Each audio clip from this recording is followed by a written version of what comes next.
ओम नमो जिनाणम। थोड़ी सी भक्ति। गांव के सभी वरिष्ठ जन भी बैठे हैं, भगवान महावीर स्वामी का थोड़ा सा स्मरण करते हैं। मेरे मन मंदिर में आन पधारो महावीर भगवान।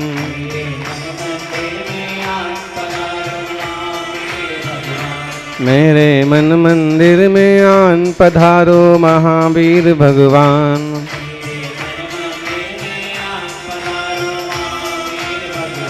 पधारो महावीर भगवान, विराजो महावीर भगवान।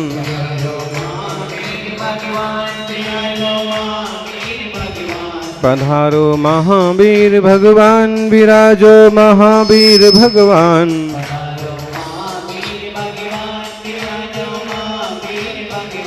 मेरे मन मंदिर में आन पधारो महावीर भगवान।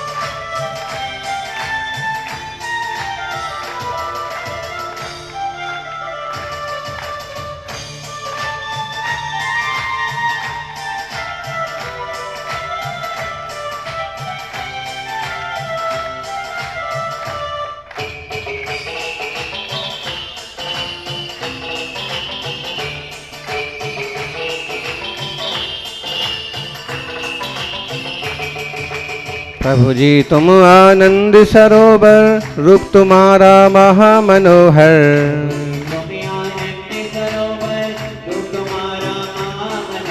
प्रभु जी तुम करुणा के सागर, प्रभु जी तुम करुणा के सागर, तुम ही हो प्रभु ज्ञान दिवाकर।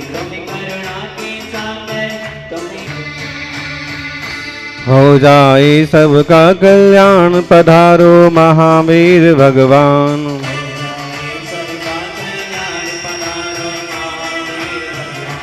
मेरे मन मंदिर में आन पधारो महावीर भगवान।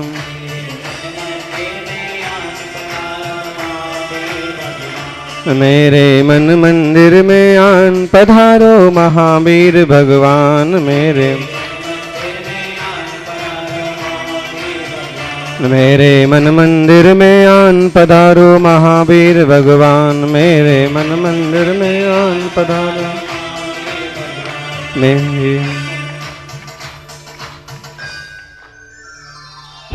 जयकारा जोर से। अधिम तीर्थेश्वर आदि विधाता देवाधिदेव महादेव आदिनाथ भगवान की।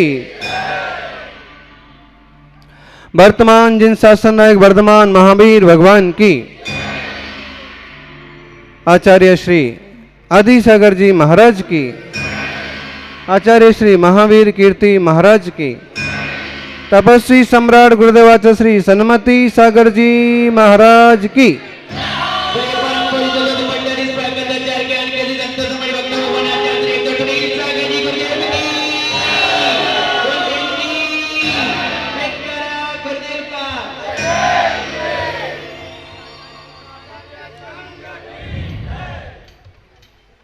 लोग डूबते हैं,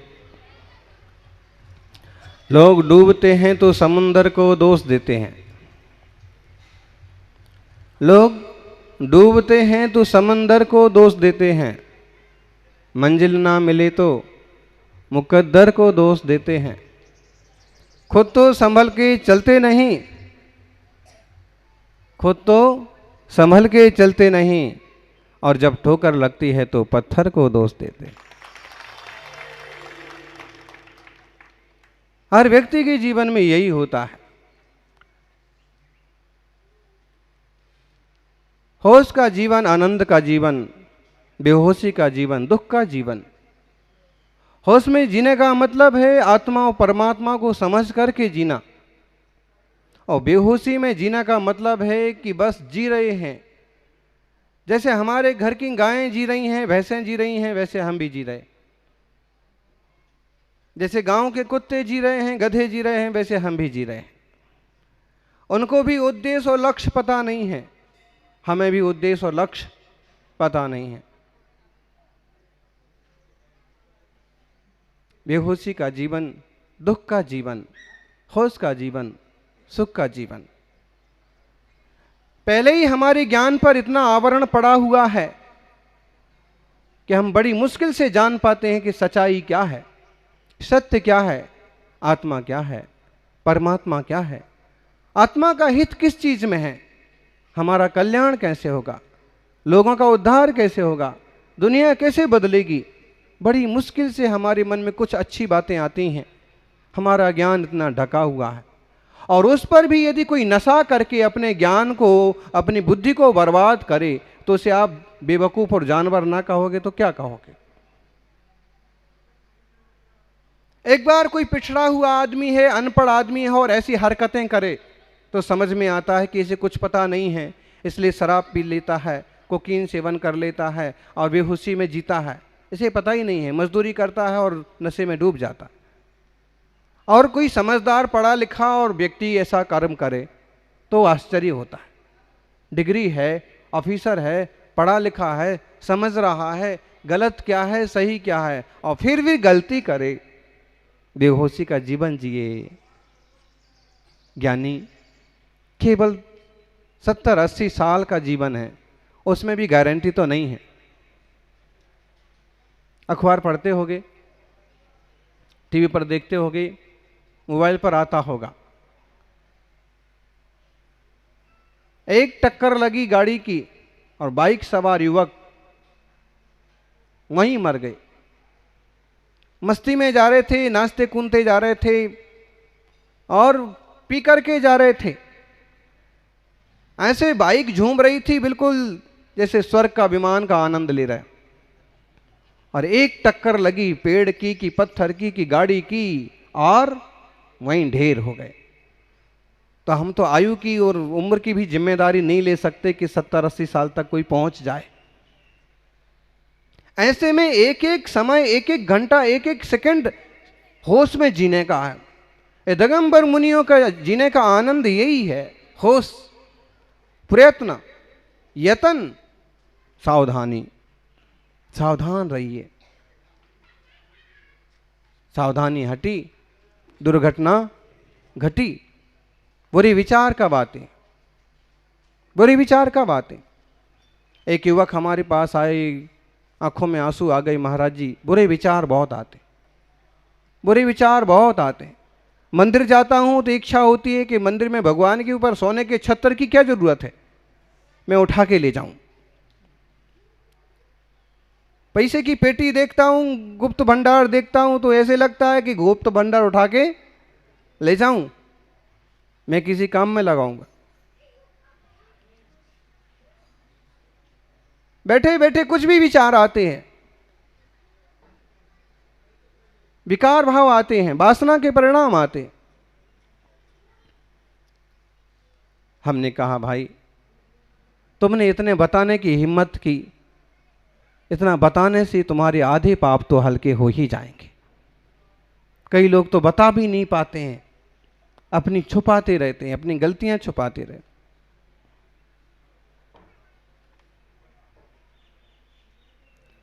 लेकिन तुम इन विचारों को, इन भावों को होश में संभालो। जहां तक बनता है अपनी प्रवृत्ति बदलो, जहां तक स्थान बदलो, जहां तक बने संगति बदलो। कोई अच्छी सी किताब पढ़ो, किसी अच्छे से संत की संगति में जाओ, धीरे धीरे विचार बदल जाएंगे। अगर विचार नहीं बदले तो तुम्हारा जीवन नरक बन जाएगा। अपने विचार बदलने से आदमी बदलता है, ऊपरी कपड़े बदलने से कोई बदलता नहीं है। अच्छे कपड़े पहनने से कोई महान नहीं हो जाता है। अच्छे कपड़े तो रेडीमेड की दुकान के बाहर, ज्वेलर्स की दुकान के बाहर प्लास्टिक के पुतलों को भी पहना दिए जाते हैं। कितने सुंदर बाल लगा दिए जाते हैं और उस पर सोने के आभूषण चिपका दिए जाते हैं। अच्छे कपड़े तो बाहर रखे हुए प्लास्टिक के पुतलों को भी पहना दिए जाते हैं, लेकिन अच्छे कपड़े पहनने से वो महान नहीं हो जाता है। ऐसे ही अच्छे कपड़े पहनने से आदमी महान नहीं होता है, अच्छे विचारों से, अच्छी प्रवृत्ति से महान होता है। दिगंबर मुनियों के तन पर तो कपड़ा भी नहीं, फिर भी लोगों की नजर में ये सबसे महान संत हैं। दुनिया वालों की दृष्टि में इनकी तपस्या सबसे बड़ी है। सज्जनों, हमारी पहचान हमारे आचार विचार से होना चाहिए। युवाओं, विचार सही दिशा में जा रहे हैं तो आप सही दिशा में जाएंगे और तरक्की करेंगे। विचार गलत दिशा में जा रहे हैं तो आप भी गलत दिशा में जाएंगे और पतित हो जाएंगे। विचारों को संभालो। हमारे भाव कहां जा रहा है, हमारा चिंतन कहां जा रहा है। आदमी जिस दिन अपराध करता है उसी दिन अपराध नहीं करता है। उसकी शुरुआत तो उस दिन से शुरू हो गई जिस दिन से उसके विचार बिगड़ना चालू हुए। अमुक स्त्री को, महिला को, लड़की को देख करके उसके विचार जिस दिन से बिगड़ना,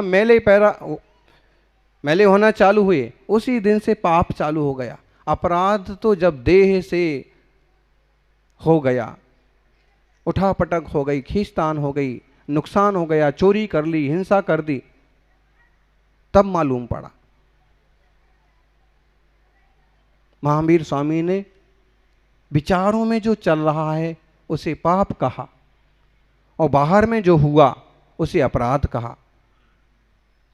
सरकार अपराध की सजा दे सकती है, तुम्हारे भाव की पाप की सजा तो तुम्हारे कर्म देते हैं। शरीर से किए गए पाप की सजा सरकार देती है, पुलिस देती है। तन से किए गए अपराध की सजा पुलिस देती है। वचन से किए गए अपराध की सजा समाज देती है। आपने किसी बड़े बुजुर्ग को गालियां दे दी, किसी माँ बहन को गंदा गंदा बोल दिया, तो समाज वाले एक तरह से दंड देते हैं, बहिष्कृत करते हैं, आपको हीन दृष्टि से देखते हैं। वचन का दंड समाज देती है, गांव वाले देते। और मन का दंड, मन से किया गया पाप, मन से किया गया पाप तो जब उदय में आता है तो अपने कर्म का फल खुद को ही भोगना पड़ता। फिर हम पूछते हैं, फिर हम कहते हैं कि मैंने तो ऐसा कभी किया नहीं, मेरे साथ ऐसा क्यों हो रहा, हमेशा मेरे साथ क्यों होता है, अपमान मेरा ही क्यों होता है, लिस्ट में नाम नहीं आता है तो मेरा ही क्यों नहीं आता है, सम्मान नहीं मिलता है सिर्फ मेरे ही को क्यों नहीं मिलता, गांव में नाम पुकारा गया, सबका पुकारा, सिर्फ मेरा ही क्यों नहीं पुकारा गया, अमुक ने मेहमान नवाजी की, सबको बुलाया, मेरे को क्यों नहीं बुलाया, कमाई की, उसने भी की, मैंने भी की, उसको लाभ हुआ, मेरे ही को नुकसान क्यों हुआ। ये जो ऐसे लगता है और ऐसे होता है, इसके पीछे कुछ तो आपकी नेगेटिव थिंकिंग है और कुछ तो किए गए कर्म हैं। कर्म पीछा छोड़ते नहीं। जैसा कर्म करेगा मानव वैसा फल देगा भगवान। वो गीत चलता था ना, यह है गीता का ज्ञान। इसलिए कहा है कि लोग डूबते हैं तो समुंदर को दोष देते हैं। समुंदर का क्या दोष है, काहे को गए थे, काहे को घुसे थे, तैरना नहीं आता है तो क्यों पानी में घुसते हो हैं। और आजकल तो सेल्फी का ऐसा जमाना आया है ना, सेल्फी का, कि सेल्फी लेते लेते वो नदी में गिर जाए, ट्रेन से कट जाए, पेड़ से टपक जाए तो भी उसको पता नहीं पड़ता है। पता तब पड़ता है जब अखबार में उसका फोटो छपता है।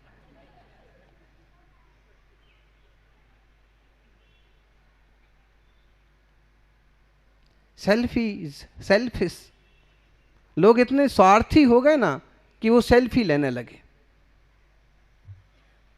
तुम्हारी औकात इतनी सी भी नहीं रही कि तुम्हारी कोई फोटो खींचे।